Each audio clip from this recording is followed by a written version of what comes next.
I'm analyzing a game called Hero Rising. It's appropriate to call it that because its real purpose is not only to find heroes, but to train players to become heroes. The characters, which are called avatars, are like video game versions of the players.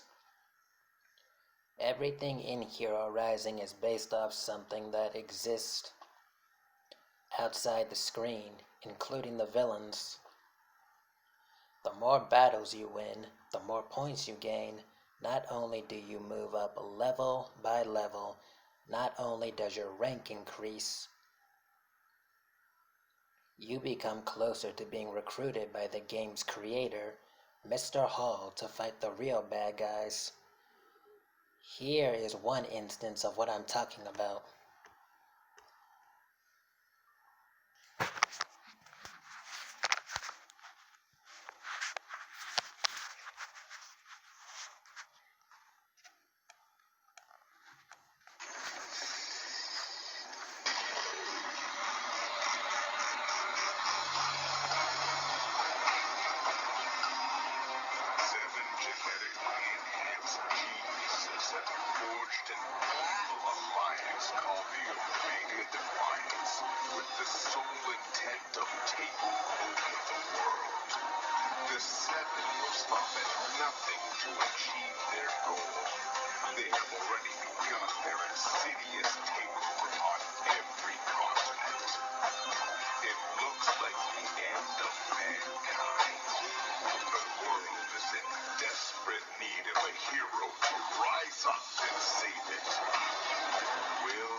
Mr. T. Abner Hall is a black man who hides his face in the shadows.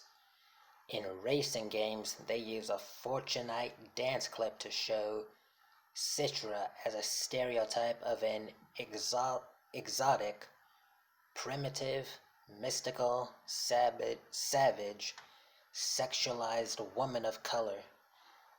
These are prime examples of how race is portrayed in games.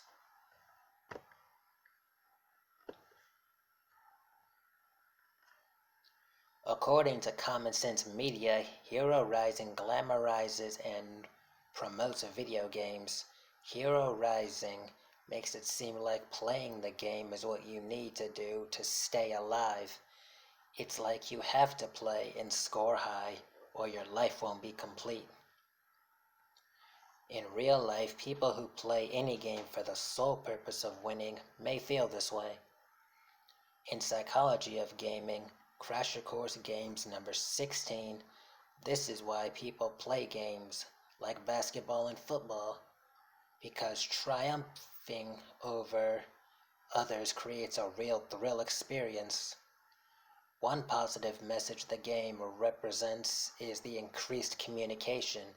Hero Rising lets someone talk to players all over the world and fights with/against them.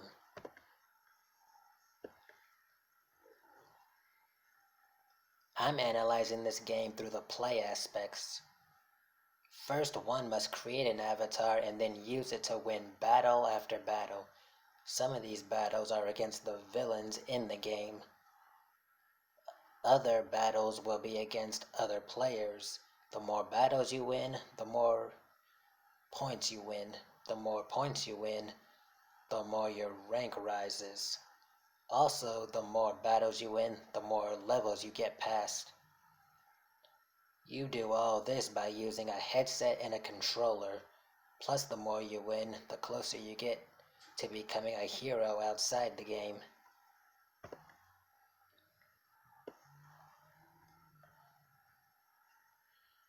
One play aspect is the virtual world. With each new level comes a brand new world.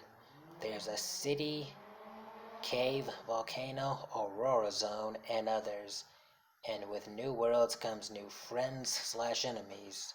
Another play aspect is Aaron Stone. He is an avatar that has conquered all foes, won every battle, and surpassed every level. No one has earned more points than him. As I said before, the avatars are like video game versions of the players. Aaron Stone bases his character off an imaginary hero he and his father created when he was a kid. Plus, when it comes to facing the real bad guys, his avatar is also a prime reflection of what kind of person he truly is. Even though Hero Rising is nothing but fighting in virtual reality, even if it wasn't a secret training program, it's still entertaining, satisfying, and fulfilling on multiple levels. In the Games and Emotions lecture, it came up that's how games connect to the players on an emotional and cognitive level. Whether the player loves or hates the game, connecting to them is what draws them in. Aaron Stone uses the skills he learned in the game to help him win fights. He's not just a great player, but he's also a great guy.